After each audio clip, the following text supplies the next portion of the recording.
Hello everyone, কেমন আছো সবাই? আজকে হচ্ছে শনিবার। শনিবারের এখন বাজে সকাল 8:30 আর দেখতেই পাচ্ছ বাইরে কিন্তু পুরো মেঘলা আকাশ। এই ভিউটা তোমাদের অনেক বেশি চেনা, কারণ এর আগে অনেক অনেক ভিডিও আমি এখান থেকেই করেছি।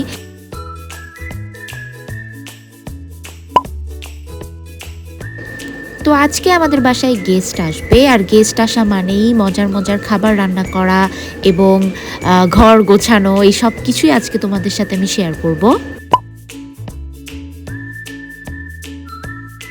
তো সকাল সকাল আমি ব্রেকফাস্ট করে পুরো ঘরটাকে খুব সুন্দরভাবে গুছিয়ে নেই।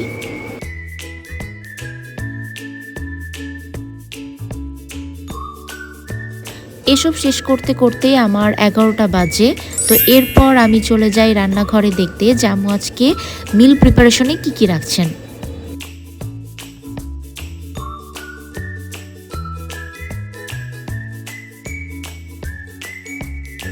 শুরুতেই আজকে রান্না হবে ডিমের কোরমা, সেটার জন্য অলরেডি পেঁয়াজ ভুনা করা হচ্ছে।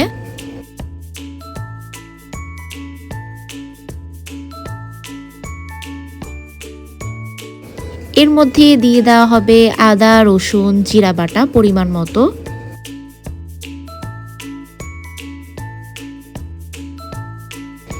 এরপর আরও কিছুক্ষণ এটাকে একটু ভুনা করা হবে।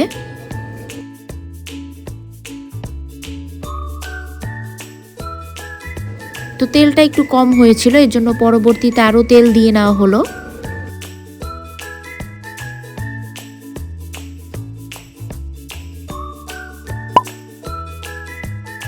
এরপর শুকনো মশলাগুলো দিয়ে দিতে হবে, একটু জিরা গুঁড়া, একটু হলুদ গুঁড়া আর সামান্য পরিমাণে লবণ। সব কিছু এবার খুব ভালোভাবে নেড়েচেড়ে আরও কিছুক্ষণ ভুনা করে এর মধ্যে একটু দারচিনি, একটু তেজপাতা দিতে হবে আর কাঁচামরিচ। এরপরে সবগুলোকে আবার নেড়েচেড়ে দিয়ে দিতে হবে একটু দুধ।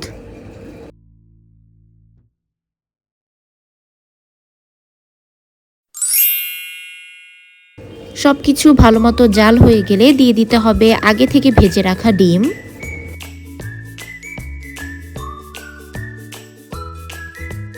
তারপর আরও কিছুক্ষণ ডিমগুলোকে সেই কোরমার সাথে খুব ভালোভাবে মিক্স করে নিতে হবে, তাহলেই হয়ে গেল আমাদের একটা আইটেম।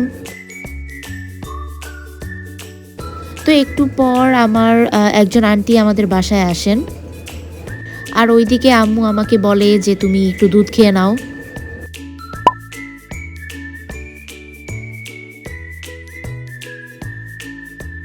কাবাবের জন্য মাংস আগে থেকেই ম্যারিনেট করা ছিল, তো আমার আন্টি এসে সেগুলোকে শেপ দিচ্ছিল এবং তারপরে এটাকে একটু ফ্রিজে রেখে সেট করতে হবে, তাহলে ভাজতে একটু সুবিধা হয়।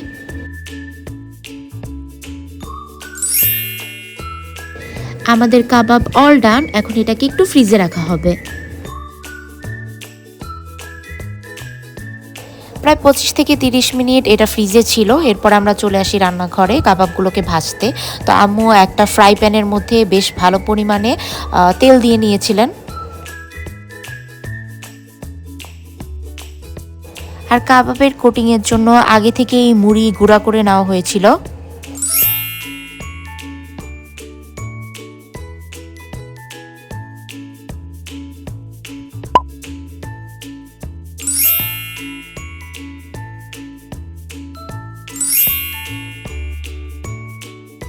কাবাবগুলোকে মিডিয়াম আঁচে ভাজতে হবে। তো সবগুলো যখন এক সাইড হয়ে গেল তখন আম্মু আস্তে আস্তে একটু উল্টায় দিচ্ছিল।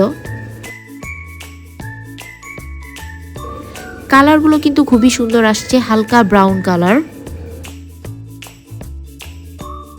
তো এরপরে যখন ভাজা শেষ তখন আস্তে আস্তে এগুলোকে উঠিয়ে সার্ভিং ডিশে সার্ভ করা হবে।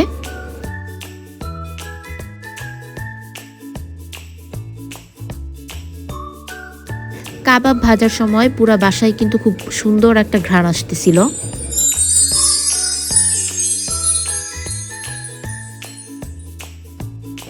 দেখতেই পাচ্ছ কি সুন্দর কালার আসছে।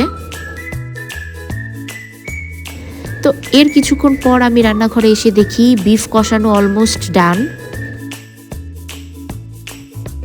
এবং গরুর মাংস থেকে অসাধারণ একটা ঘ্রাণ আসতেছিল, ধোয়া দেখেই বুঝতে পারছো।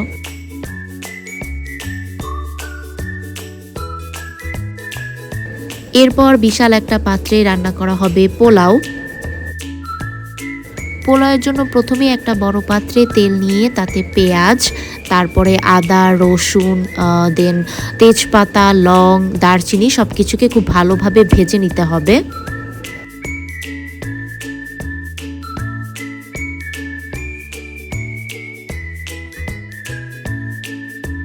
যখন এটার কালার অনেকটা ব্রাউন হয়ে আসবে তখন এখানে দিয়ে দিতে হবে পোলাওয়ের চালগুলো, তারপরে আস্তে আস্তে পোলাওয়ের চালগুলোকেও ভেজে দিতে হবে।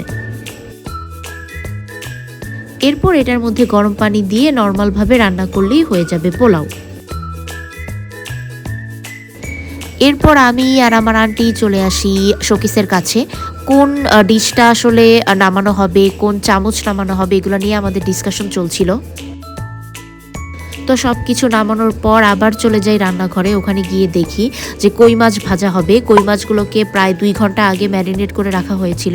এরপরে একটা প্যানের মধ্যে বেশ পরিমাণে তেল দিয়ে দেওয়া হচ্ছে।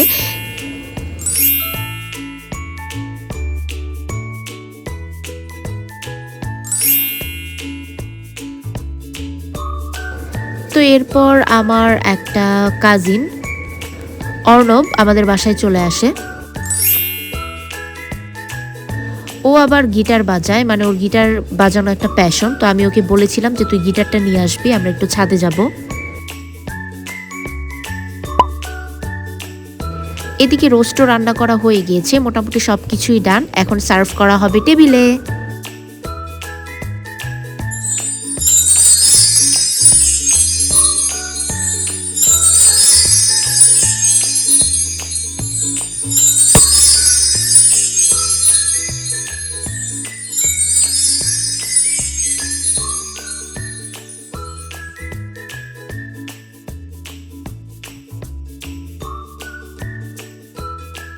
ইদানিং আমাদের বাসায় কারেন্টের একটা প্রবলেম হচ্ছে। তো ওই দিনও কারেন্টের সমস্যা ছিল, প্রায় 4টার দিকে কারেন্ট আসে, যার কারণে কেউই খেতে বসতে পারি নাই লাঞ্চে। তো তারপরে কারেন্ট আসার পর ফাইনালি 4টা, সোয়া 4টার দিকে সবাই খেতে বসে একসাথে। এরপর আমি, জারিফা আর অর্ণব আমরা চলে যাই ছাদে। আমি অর্ণবকে গিটার আনতে বলছিলাম, যেহেতু ও গিটার বাজাতে পারে, আর বলছিলাম যে ছাদে একটু গিটার বাজিয়ে একটু শোনাইস।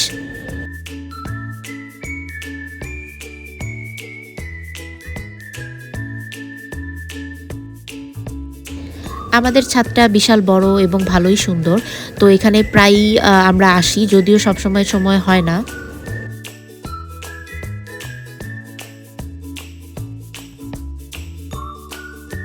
ছাদে অনেক গাছপালা এবং আকাশটাও খুবই সুন্দর, দেখতেই পাচ্ছ সূর্য একদম জ্বলছে।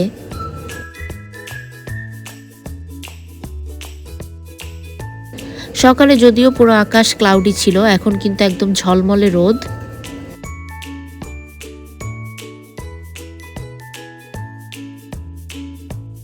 বাই দ্য ওয়ে, সবাই অর্ণবের গিটার বাজানো এনজয় করতে থাকো, আমি একটা ক্লিপ এখানে অ্যাড করে দিচ্ছি।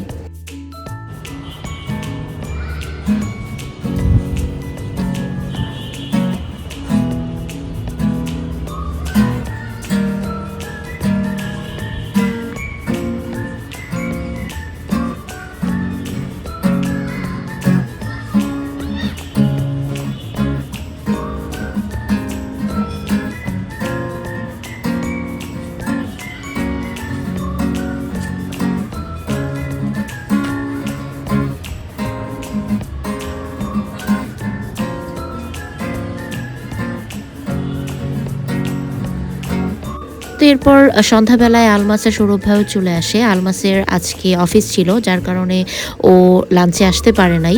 তো এরপরে ওর আস্তে আস্তে প্রায় 8টা, সাড়ে 8টার মতো বাজে। এর জন্য আম্মু ওদেরকে বললো যে আগে ডিনার করে নাও, তারপর আড্ডা দিও।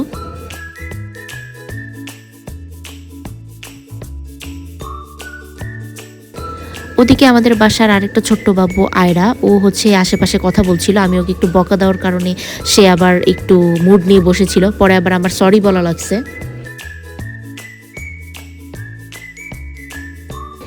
এরপর 10টার দিকে সবাই একটু রসমালাই, মিষ্টি, দই এগুলা খাচ্ছিল।